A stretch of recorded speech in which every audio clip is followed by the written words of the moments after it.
गुरुर्ब्रह्मा गुरुर्विष्णु गुरुर्देव महेश्वरा गुरुर्साक्षात् परं ब्रह्म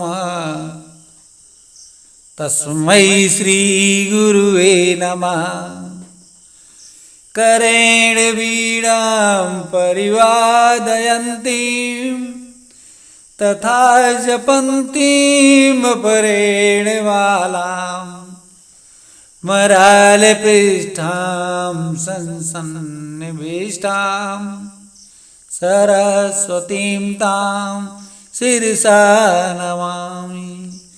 सरस्वतीं तां शिरसा नमामि।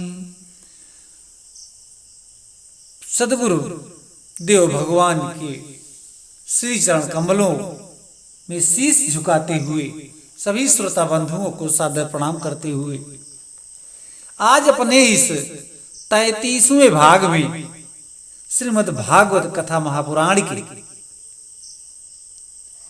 10वें स्कंध में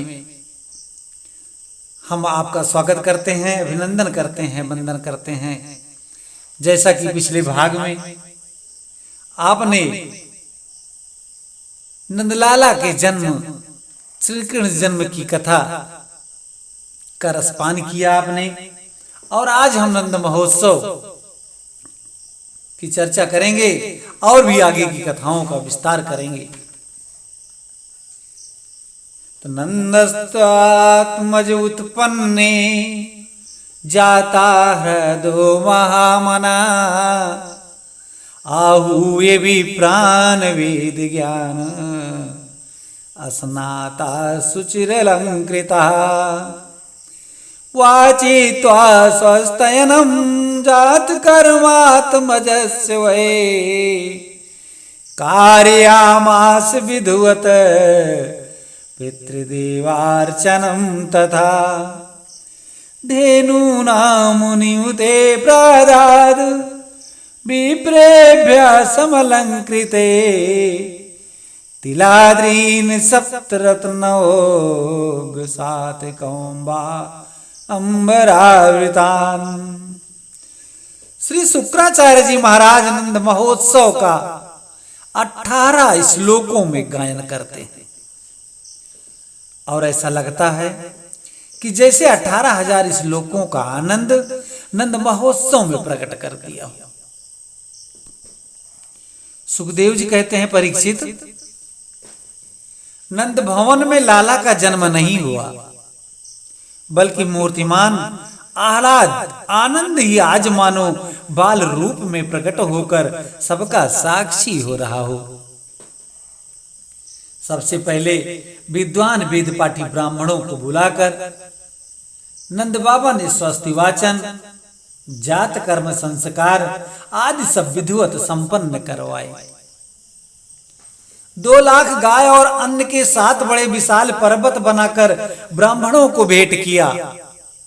गोपी ग्वाल 84 कोस के ब्रज प्रदेश से भागते दौड़ते चले आ रहे हैं। गोपियां लाला को आशीर्वाद दे रही हैं।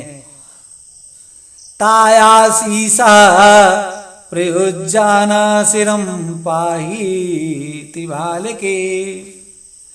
अरे मैया, तेरो लाला 1000 वर्ष तक हम ब्रजवासियन की रक्षा करे।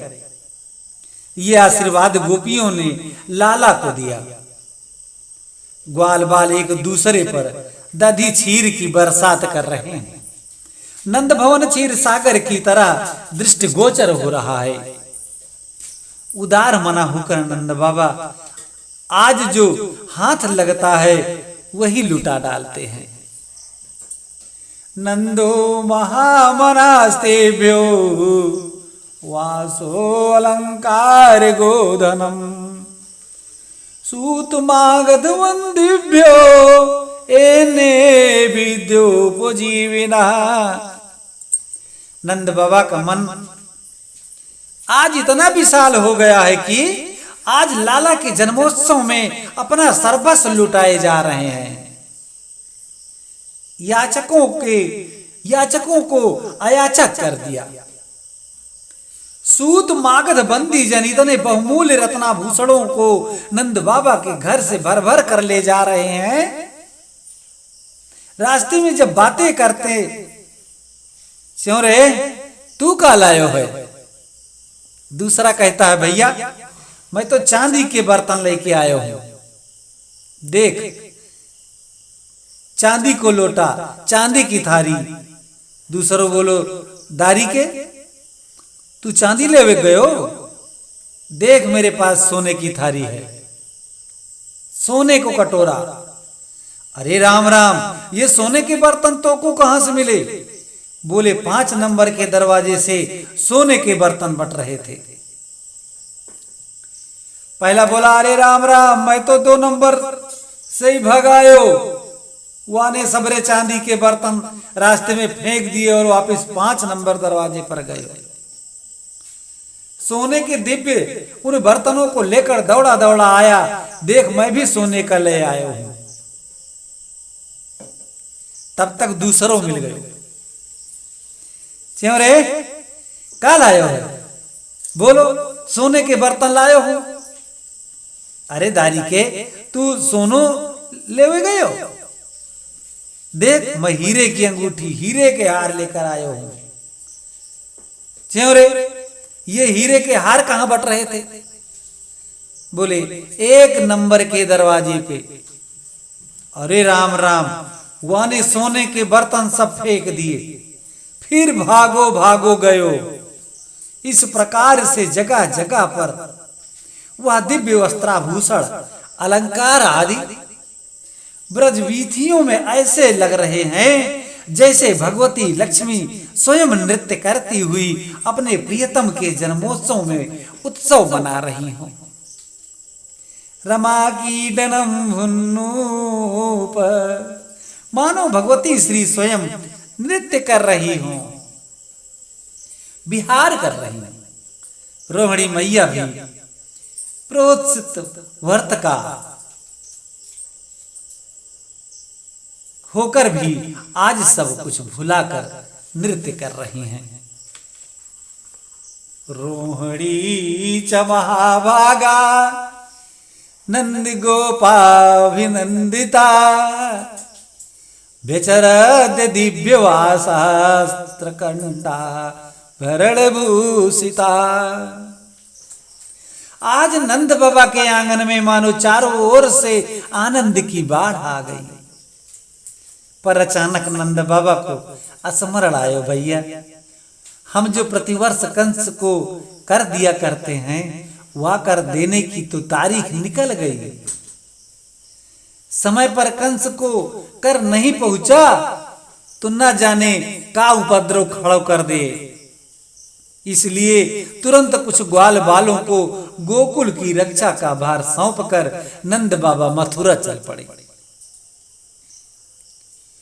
गोपान गोकुल रक्षायाम निरूपे मथुराम गतः, नंदः कंसस्य वार्षिक्यम करम दातुम कुरुद। नंद बाबा ने मथुरा पहुंचकर कंस को कर दिया, पर कर देते हुए श्री वसुदेव जी ने देख लिया। वसुदेव जी नंद बाबा को देखते ही चिंतित हो गए। मैं तो अपनो लाला को सुरक्षा की दृष्टि से इनके घर छोड़कर आयो हूं और नंद बाबा मथुरा में डोल रहे हैं।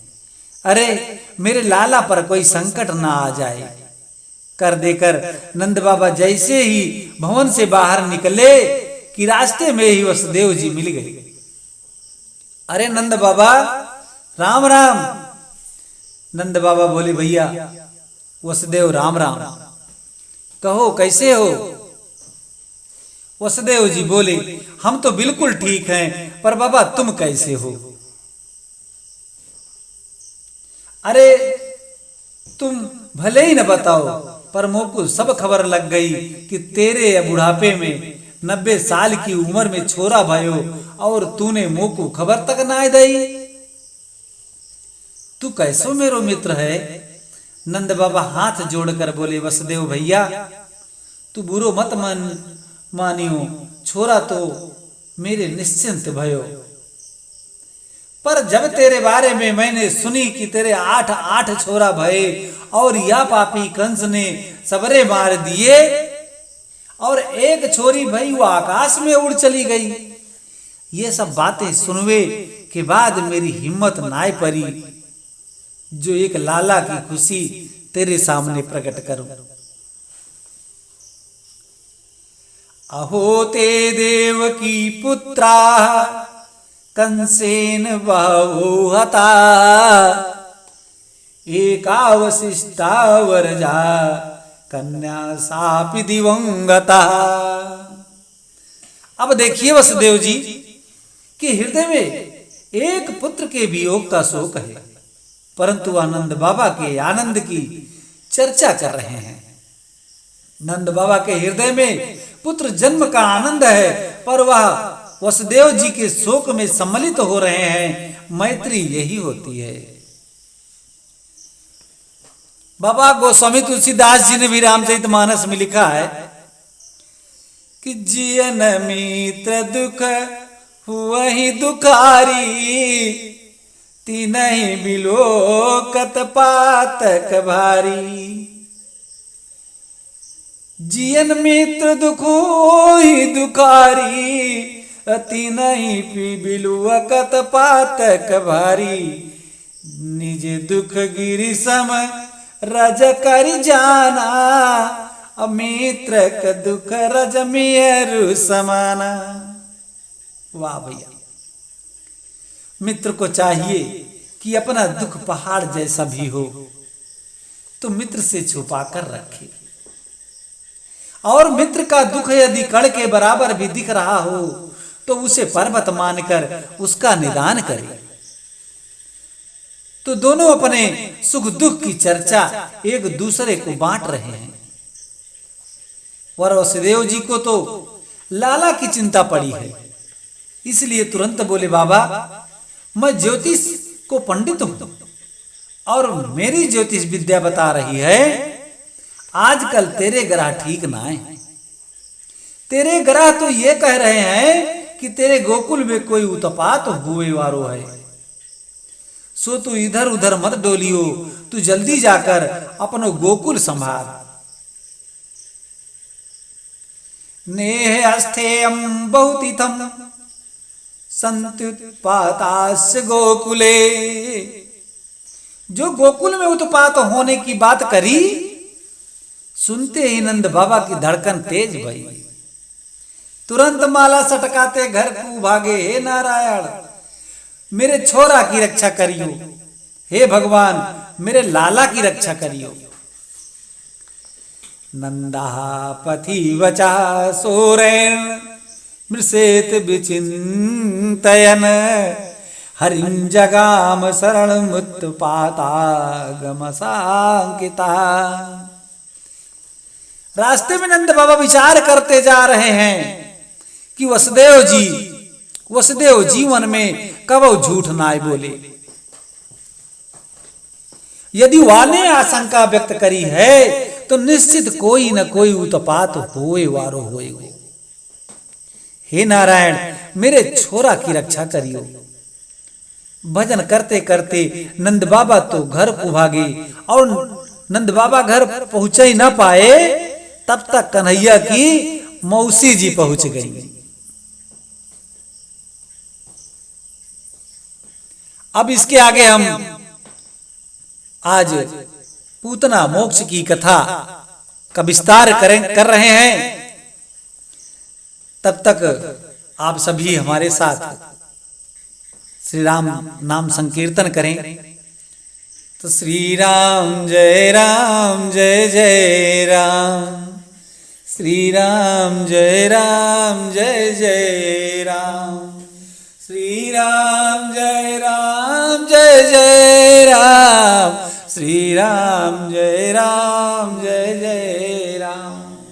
बोलिए भागवत भगवान की जय। कंसेन प्रहिता घोरा पूतना बाल घातिनी शिशुंस्रार निग्रंथि पुरग्राम ब्रजादिषु। नगर ग्रामों में भ्रमण करती बाल घातनी पूतना बड़ा दिव्य सौंदर्य बनाकर गोकुल धाम में पहुंच गई। सुखदेव बाबा कहते हैं, परीक्षित, ऐसी लग रही थी पूतना जैसे वैकुंठ से भगवती लक्ष्मी नारायण का दर्शन करने ब्रज में आ गई हूं। पूतना ने इस सौंदर्य को जो देखे वह देखता ही रह जाए। गोप्याः श्रियं दृष्टुमिवागतां पतिम। गोपियों का झुंड बधाई देने के लिए जा रहा था। पूतना समझ गई काऊ पूत के जन्म की बधाई जा रही है। और मेरो नाम पूतना, पूत ना देखूं तो कौन को पूत भयो है। सो माया के द्वारा बड़ा दिव्य मनोहर रूप बनाकर गोपियों के झुंड में मिलकर नंदभवन पहुंच गई। अन्य गोपियां मैया को बधाई दे रही थी तो इसने भी नाटक करना प्रारंभ किया। अरे यशोदा बहन, बधाई हो, बधाई हो। अरे मैंने जैसे ही सुनी कि तोय बुढ़ापे में छोरा भयो है, मैं खुशी के मारे बावरी है गई। घर के सब काम छोड़े और दौड़ी दौड़ी तेरे लाला को मुंह देखबे चली आई। अब तू ऐसे आंखें फाड़ फाड़ कर का देख रही है, मैं न पहचानो। यशोदा मैया बड़े चक्कर में पड़ गई। हे भगवान, ये मेरी बहिना कहां से आ गई? आज से पहले आके कबो सूरत ना देखी मैंने, पर जब इतने प्यार से बधाई लेकर आई है तो होगी कोई जान पहचान की। खास बहन ना है तो चचेरी ममेरी फुफेरी कोई और होगी दूर के नाते की। अब मैं एकदम प्रश्न कर दूं कि तू कौन है, मैंने ना पहचानो तो बुरो मान जाएगी बेचारी। तो सबको यश देने वाली यशोदा मन में संकित हो रही हैं और ऊपर से स्वागत कर रही हैं। अरे आओ आओ बहन आओ, तुम सबन के आशीर्वाद को चमत्कार है, नहीं तो मैंने तो आशा ही छोड़ रखी। अब तू बहन जल्दी से जाकर मेरे लाला को आशीर्वाद देकर आ, फिर बाद में मैं तुझसे बात करूंगी। पूतना ने पूछा, कहाँ है तेरो लाला? मैया ने इशारों कर दियो, देख वह पालने में अब हाल ही सुआओ है, तू जगइयो मत। पूतना पालने की ओर चल पड़ी। प्रभु ने पालने में लेटे लेटे जो तिरछी निगाह से देखा, ओहो मौसी जी आ रही हैं। तो पूतना को देखते ही भगवान ने तुरंत अपनी दोनों आंखें बंद कर ली। विबुद्धितां बालकमारिकाग्रहं चराचरात्मास मीलिते छड़ा। भगवान तो चराचर जगत की आत्मा है, कौन किस भाव में आया है भगवान तो सब जानते हैं, परंतु पूतना को देखते ही नेत्र बंद क्यों कर लिए? इस पर संतों ने बड़े सुंदर सुंदर भाव दिए हैं। एक संत कहते हैं भगवान ने इसलिए नेत्र बंद कर लिए कि उन्होंने सोचा हम आए हैं दुष्टों का विनाश करने, और लगता है ये काम पूतना मौसी से ही प्रारंभ करना पड़ेगा। तो इतने बड़े कार्य का शुभारंभ होने जा रहा है तो पहले आंख बंद करके मंगलाचरण कर लें, तब श्री गणेश करेंगे।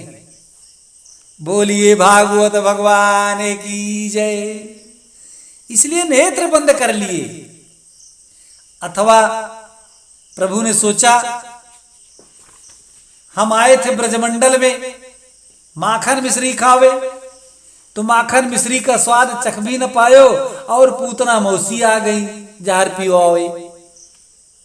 तो जे काम मेरो ना है, ये तो मेरे भोले बाबा को अभ्यास है, सो आंख बंद कर भोले बाबा को ध्यान कर ले, करवे लगे, इसलिए नेत्र बंद कर लिए। पापनी का दुग्ध प्रथम बार पी रहे हैं, अतः कड़ुआ घूट समझकर नेत्र बंद किए।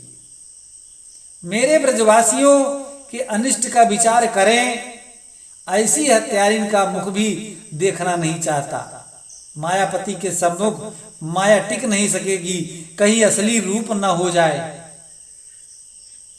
प्रीति नयन योग्यता, नेत्र से नेत्र मिलने पर प्रीति हो जाती है, फिर प्रेमी का वध उचित नहीं होगा। दृष्टि का जो पात्र हो उसी पर दृष्टिपात करो। भद्रम कर्णे भी सूर्याम देवा, श्री रामावतार में सूर्पनखा आई, तब श्री राम जी श्री साथ में थी सीता जी, किंतु अभी साथ नहीं है, इसलिए नेत्र बंद कर लिए। आदि आदि प्रकार से विचार करने लगे। अस्तु बहुत सारे सुंदर सुंदर भाव संतों ने दिए, पर नेत्र बंद किए हुए जब प्रभु को पूतना ने देखा तो समझ बैठी बालक सो रहा है। सुखदेव बाबा कहते हैं, परीक्षित, जैसे कोई साधारण रस्सी समझकर कोई बड़े भारी विषधर को उठा ले, ऐसे ही साधारण शिशु मानकर पूतना ने भगवान को उठा लिया। अपनी गोद में लेकर विषयुक्त स्तन प्रभु के मुख में ज्यों दिया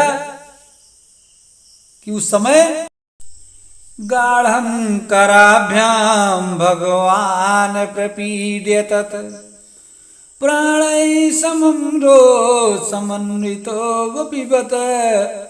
भगवान ने उसका स्तन पान करना प्रारंभ किया तो सबसे पहले उसका विष पिया, दूध पिया और दुग्ध समाप्त होने लगे तो प्राणों को ही पीना प्रारंभ कर दिया। जो प्राण खींचने लगे, पूतना के मर्म स्थलों में भयंकर वेदना होने लगी। बड़ी भयंकर चीत्कार करती हुई चिल्लाई, मुंच मुंच, अरे बेटा छोड़ दे। सा मुंच मुंचालमित प्रभासिणी निष्पीड्यमानाखिल जीवम मरणमणि। भगवान बोले, मौसी जी, अब ना करने से काम नहीं चलेगा। अपने राम जल्दी से किसी को पकड़ते नहीं, और एक बार जिसे पकड़ लें उसे जीवन में कभी छोड़ते नहीं। अब तो पूतना भगवान को गोद में लिए भागी। ज्यों ही प्रभु ने उसके संपूर्ण प्राणों का हरण किया, विकराल विशाल देह बनाकर धम्म से धरती पर गिर पड़ी। पूतना के गिरने से धरती हिल गई, दसों दिशाएं उसकी चीत्कार से गूंज गई। सुखदेव बाबा कहते हैं, परीक्षित, पूतना ने इतना विशाल शरीर बनाया कि 6 कोस तक के जितने भी वृक्ष थे सब टूट कर चकनाचूर हो गए। पत्मानोऽपि तद्देह स्निग्धविभूत रत्न दुमान चूड़यामास राजेंद्र महदास सीदत्त द्रुतम। गभ्युति कहते हैं 2 कोस को, और 3 गभ्युति अर्थात 6 कोस। इतना भयंकर शब्द हुआ कि मैया तो घबरा गई। अरे इतनी तेज आवाज कहां ते आई? देखूं तो मेरो लाला तो ना डर गयो। दौड़ी दौड़ी मैया पालने के पास पहुंची तो देखियो कि पालना सुनो, अरे मेरो छोरा कहाँ चलो गयो, कौन लेके भाग गयो। गोपी ग्वाल सब घबरा गए। बाबा हमारे भरोसे घर छोड़ कर गए थे, अरे भाई ढूंढो, पता लगाओ। सब इधर से उधर भागने लगे। बाहर जाकर थोड़ी दूर पर क्या देखते हैं कि पूतना का पर्वताकार देह पड़ा है और प्रभु उदर पर बैठे प्रेम से कीड़ा कर रहे हैं। जैसे तैसे सब ब्रजवासियों ने मिलकर लाला को पूतना के उदर से नीचे उतारा और मैया की गोदी में लाकर दिया। मैया ने अपना स्तन लाला को पान कराया। मैया का दुग्ध जब कन्हैया पीने लगे तब मैया की सांस में सांस आई, हे नारायण तेरी कृपा से छोरा तो मेरे ठीक ठाक मालूम पड़े, पर ये पूतना के पेट तक पहुंच कैसे गयो? अब ये पहुंचो सो पहुंचो, पूतना कैसे मर गई? सब अपनी अपनी बुद्धि लगा रहे हैं। काऊ की समझ में ना आ रही कि एक छोरा बोलो मैया तेरे लाला को लेके बड़ी तेज भाग रही होगी तो लगी ठोकर और धम्म से गिर कर मर गई। दूसरों बोलो चोरे ठोकर खा के मरती तो मुंह के भार न गिरती, देख बिल्कुल सीधी पड़ी है तो फिर कैसे मरी होगी? सब अपनी अपनी बुद्धि लगा रहे हैं, फिर कैसे मरी होगी? पर काऊ की समझ में कछु ना आवे। मैया तो लाला को लेके घर आई और सबसे पहले कन्हैया को गैया के गोबर में नहवायो, फिर गोमूत्र में स्नान करवायो, फिर मैया की चरण रज लाला के पूरे अंग में लगाई। मैया ने गैया के चरण की रज लगाई। गोमूत्रेण स्नापित्वा पुनर्गो रजो सार्भकम। लाला पर जब भी कोई संकट पड़े मैया पंचगव्य में स्नान करावें। गौ माता के पंचगव्य में अपूर्व शक्ति है। बालकों के ऊपर कोई अला बला नजर आवे तो पंचगव्य में स्नान करवाकर गैया की पूंछ का झाड़ा मार दो, सारे विघ्न दूर हो जाएंगे। मैया लाला को पंचगव्य में नहवाई के गैया की पूंछ से झाड़ू मारवे लगी। इंद्रियाणि हृषिकेशा प्राणान् नारायणोऽस्तु श्वेत दीपपतिस्थितं मनोयोगेश्वरो भवतु। अब देखिए भगवान के नाम से आज भगवान को ही झाड़ा मारा जा रहा है। भगवान ऋषिकेश मेरे लाला के इंद्रियन की रक्षा करें। नारायण प्रभु मेरे लाला के प्राणन की रक्षा करें।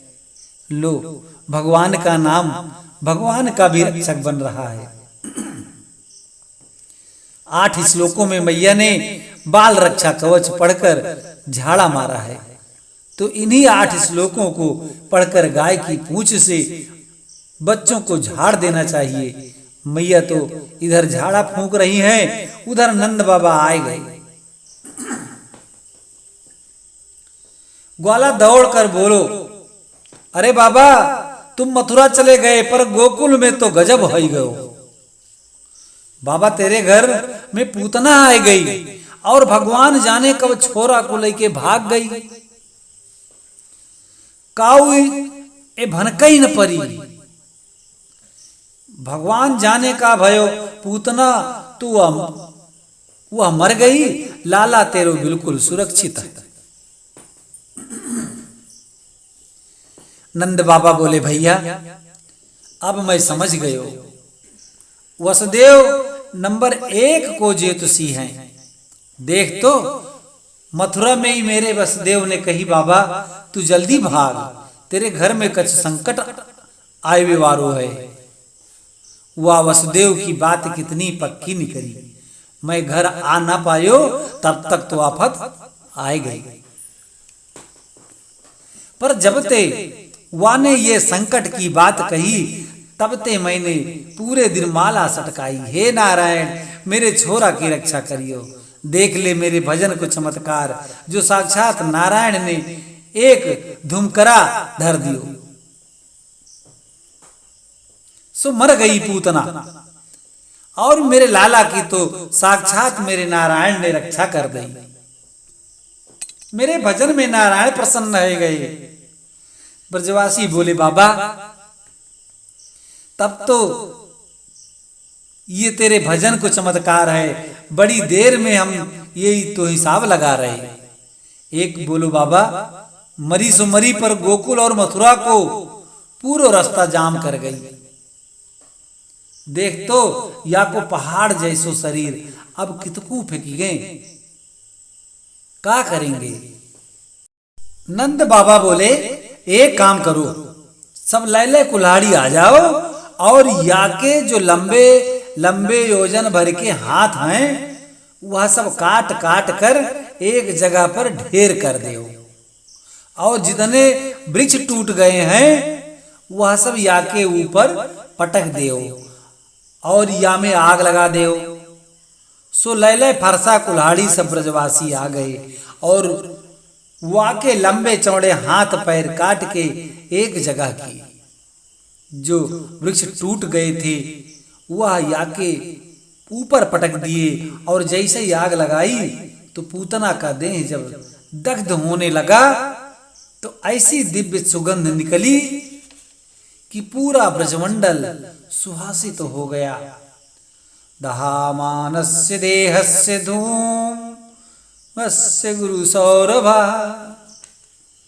परीक्षित चौके महाराज, पूतना जैसी पापनी के दग्ध होने पर सुगंध कहां से आई। सुखदेव जी कहते हैं, परीक्षित अब इस पूतना को भला पापनी कौन कहेगा। अरे साक्षात परमात्मा ने पुत्र के रूप में जिसकी गोद में जाकर स्तनपान किया हो वह भला पापनी कहने योग्य है। पर धन्य है प्रभु की लीला, जिस पूतना में एक भी सद्गुण नहीं था, इसका पूरा परिचय सुनो परीक्षित। पूतना लोक बालघनी राक्षसी रुधिरासना, जिघांसयापि हरे स्तनम दत्वाप सधृतम। नाम ही कितना बुरा। पूतना, पूतना का मतलब पूतान नयति, जो बच्चों को ही उठा कर ले जाए वह पूतना, अथवा पूत अर्थात पवित्र, पवित्रता भी जिसमें तनिक ना हो वह पूतना।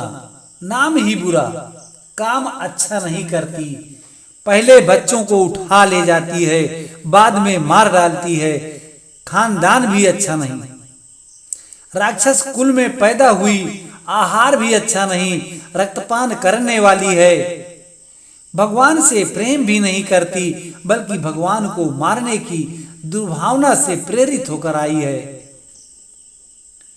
बताओ, एक भी अच्छाई नजर नहीं आती है, न नाम अच्छा, न काम अच्छा, न कुल अच्छा, न आहार अच्छा, न व्यवहार अच्छा, फिर भी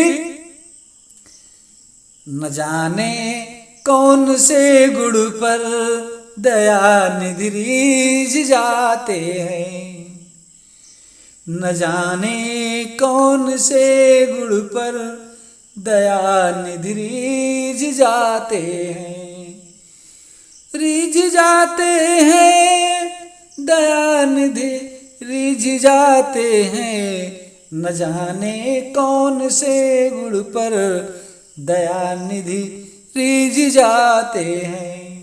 बोलिए भागवत भगवान की जय। पूतना में तो एक भी सद्गुण नहीं था, पर गोविंद को जब कृपा करनी है तो कोई भी बहाना ढूंढ लेते।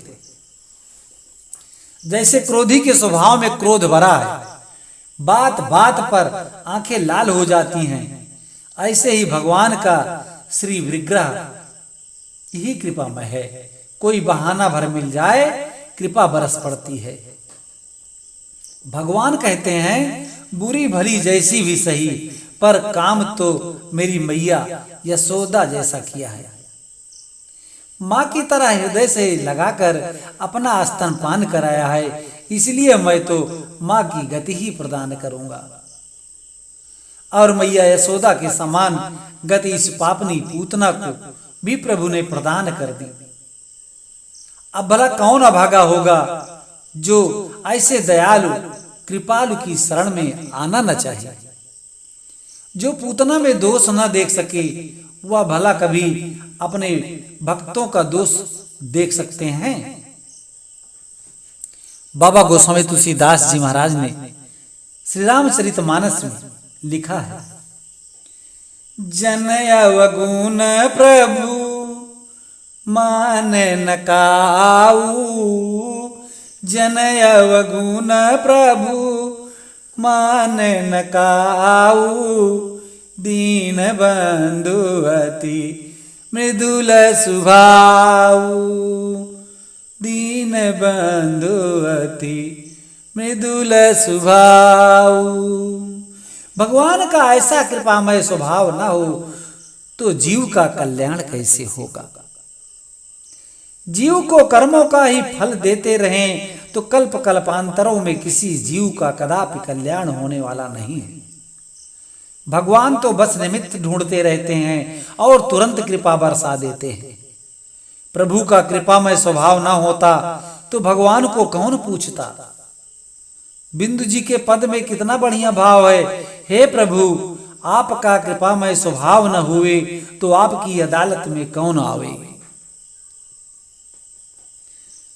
कृपा की न होती जो आदत तुम्हारी, तो सुनी ही रहती अदालत तुम्हारी। कृपा की न होती जो आदत तुम्हारी, तो सुनी ही रहती अदालत तुम्हारी। तो जो प्रभु पूतना जैसी पापनी में भी दोष दर्शन न कर सके, वह अपने शरणागतों का दोष भला कैसे देख सकते हैं। जो भी पूतना वध की कथा प्रेम से कहता है या सुनता है, उसके मन में भगवत प्रेम जागृत होता है। बोलिए भागवत भगवान की जय। अब प्रसंग संकट भजन का आता है, जिस पर हम चर्चा करेंगे विस्तार से। यायतते पूतना मोक्षम कृष्णस्यार्भकं दतुं, शृणुयाच्छ दयामर्त्यो गोविंदे लभते रतिम। पूतना का उद्धार हुआ। एक दिन प्रभु का जन्म नक्षत्र आया। मैया तो किसी न किसी बहाने उत्सव मनाती हैं। अब कन्हैया के जन्म नक्षत्र के दिन मैया ने लाला का बड़ा सुंदर श्रृंगार किया और सजा धजा कर मैया ने पालना में पौड़ाई दी, थप्पी मार के सुवाई दिए। प्रभु लेटे लेटे अचानक एकदम करवट बदल लिए। करवट बदलते गोविंद को देखते ही मैया खुशी में उछल पड़ी। अरे मेरो लाला तो आज तनिक बड़ो हो गयो। अब अपने आप ही आने करवट बदल रही। तुरंत मैया ने नाई बुलवायो, ए नाई पूरे ब्रज में लगा दे दुहाई, कह दीजो करवट बदलुए को बिलौआ है नाई। नाई ने दुहाई दई। गोपियां दौड़ी दौड़ी आई, मैया करवट बदलने की बधाई होए। मैया बोली, बहनाओं बार बार सबको बधाई है, पर ज्यादा हल्ला मत मचाओ। छोरा अब हाल ही सोयो है, जाग जाएगो। गोपियां बोली, जब तोरा छोरा ही सुवानो है तो फिर हमें काहे बुलायो है। अरे जब हम आई हैं तो गीत गाएंगी, बधाइयां गावेंगी, तो शोर तो मचेगो ही। मैया बोली, बहन तो एक क्षण रुक जा। मैया ने तुरंत लाला को सोते सोते पालनो उठायो और थोड़ी दूर पर बैलगाड़ी के नीचे लटकाई दी। आंगन के माट मटका उठाए, वह सब गाड़ी के ऊपर धर दिए। आंगन गाड़ी खाली कर दियो। और मैया बोली अब प्रेम ते गाओ, बजाओ, नाचो, कोनो चिंता की बात ना है। गोपियां सब ठुमुक ठुमुक कर नाचुए गावे लगी। सोई लाला की नींद खुल गई। नींद खुलते ही भगवान ने चारों तरफ देखा। वाह, गीत आंगन में गा रहे हैं और जाके गीत गा रहे हैं, वह गाड़ी के नीचे बाहर लटक रहे हैं। क्या करें, एक ही उपाय है, बलानाम रोदनम बलम, बालानाम रोदनम बलम। बच्चा रोए तब मैया ध्यान दे, तो चलो रोनो प्रारंभ कर दे। ऐसा सोचकर प्रभु उच्च स्वर में रोए लगे, पर बड़ी देर तक गला फाड़ फाड़ कर रोते रहे। काऊ ने नाई सुनी। नैवा सुड़ोदुवैरुदितम सुतस्य सारुदन अस्तनार्थी चरणाबुदचिपत। हाथ पैर पटकारे, खूब फटके हाथ पैर। प्रभु को रोते हुए बहुत देर हो गई।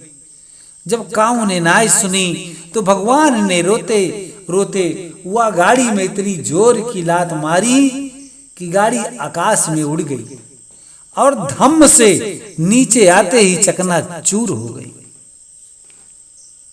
जितने मटका थे सब धड़ाधड़ फूट गए।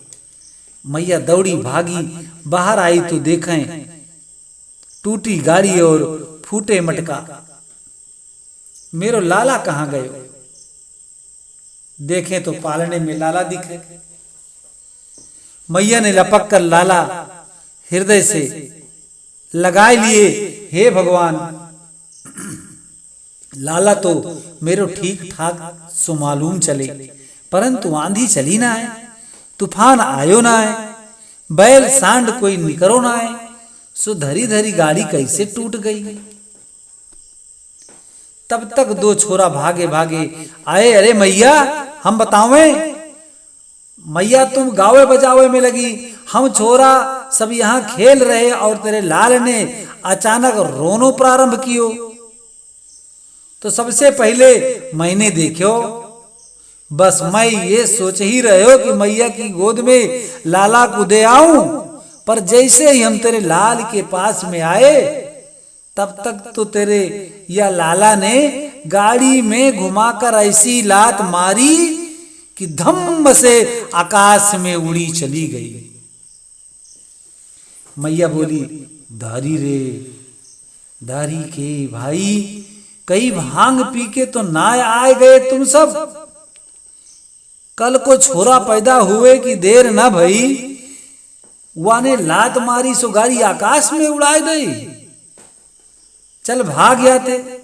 मैया ने डांट फटकार कर सबरे छोरा भगाई दिए और छोरा सौगंध खाए खाए कर परेशान। पर काऊ ब्रजवासी ने यह बात ना मानी। ऊचुरुव्यावसित मतीन गोपान गोपी शिवालका रुद्दातेन पादेन क्षिप्तम में तन्न संशया। मैया ने तो तुरंत बड़े बड़े विद्वान ब्राह्मण को बुलाकर ग्रह शांत करवाई। दान दक्षिणा देकर ब्राह्मणन को विदा कियो। पंडित जी बोले, घबराइयो मत मैया, तेरो लाला के ऊपर हमारो आशीर्वाद है।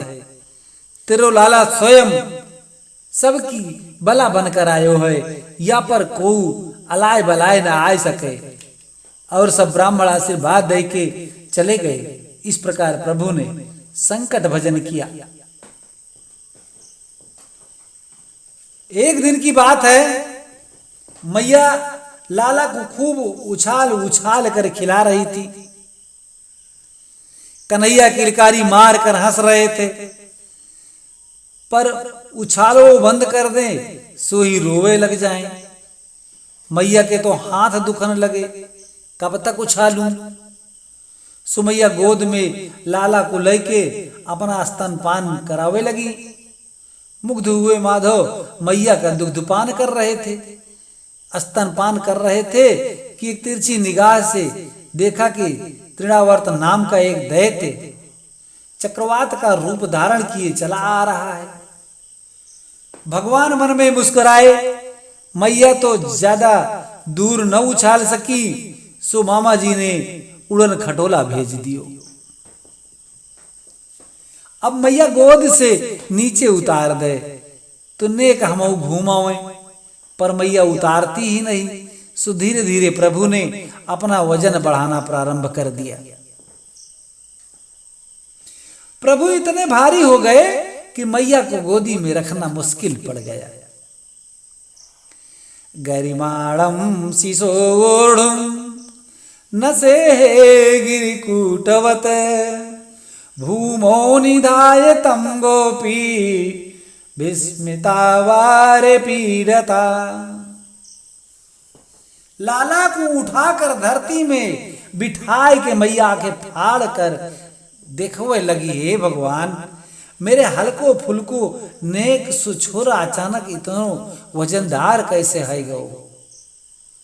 अब हाल ही तो मैं या को उछाल उछाल खिला रही, अब तो मेरी गोद में ही न बने।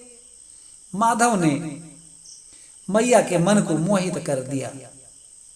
यशोदा माँ को भ्रम हो गया, अरे राम राम 2 घंटा से बैठी बैठी या को दूध जो पिवा रही थी, मालूम पड़े कि ज्यादा दूध पी गयो सो ज्यादा भारी हो गयो। सो आंगन में उतार। मैया बोली, बेटा खेल कूद के दूध हजम कर ले, जब हल्को हो जाएगो तब गोदी लेऊंगी। और आंगन में ही छोड़कर मैया भीतर गृह कार्यों में चली गई। तृणावर्त को अवसर मिल गया, वेग से आया, भगवान को उड़ाकर कंधे पर बैठाकर आकाश में ले गया। भगवान भी उड़े चले गए। तृणावर्त के कंधे पर बैठे बैठे पूरा व्रज प्रदेश देखने लगे।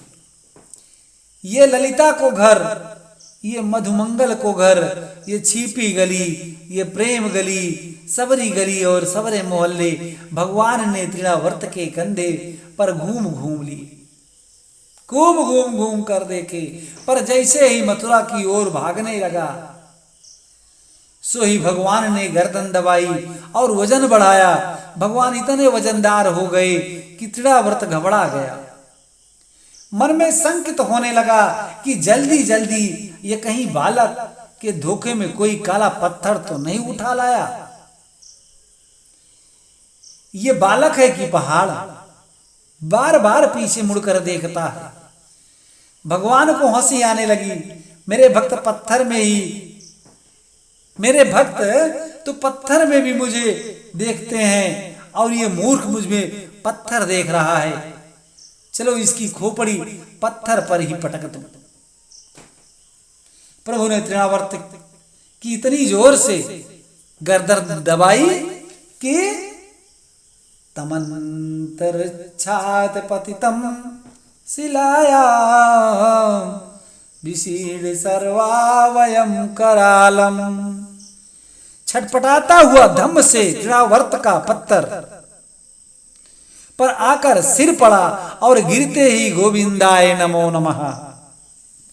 तृणावर्त का अंत हुआ, तूफान शांत हुआ। मैया दौड़कर बाहर आई और बाहर आकर जब मरा हुआ तृणावर्त देखा, लाला को देखा, तो मैया ने लपक कर लाला को गोद में उठा लिया। मैया विचार करने लगी, हे भगवान अब मोकू पक्को विश्वास है गयो, को काऊ ये न मारे, पापी अपने पाप में स्वयं मर जावे।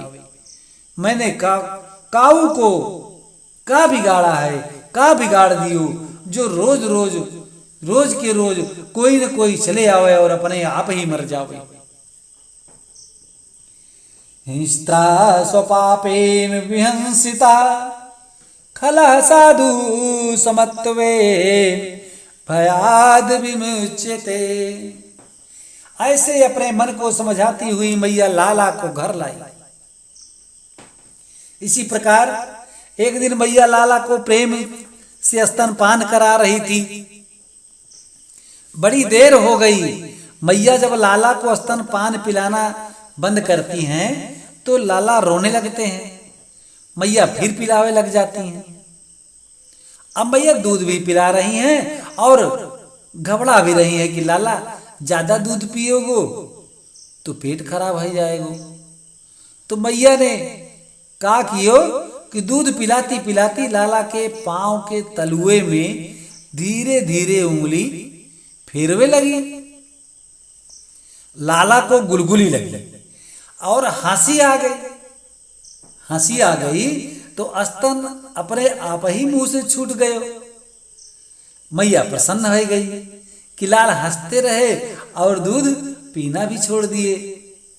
पर हंसते हुए लाला का मुखमंडल जब मैया ने ध्यान से देखा तो खिलखिलाते लाल के मुख के भीतर सारा ब्रह्मांड दिखाई पड़ गया।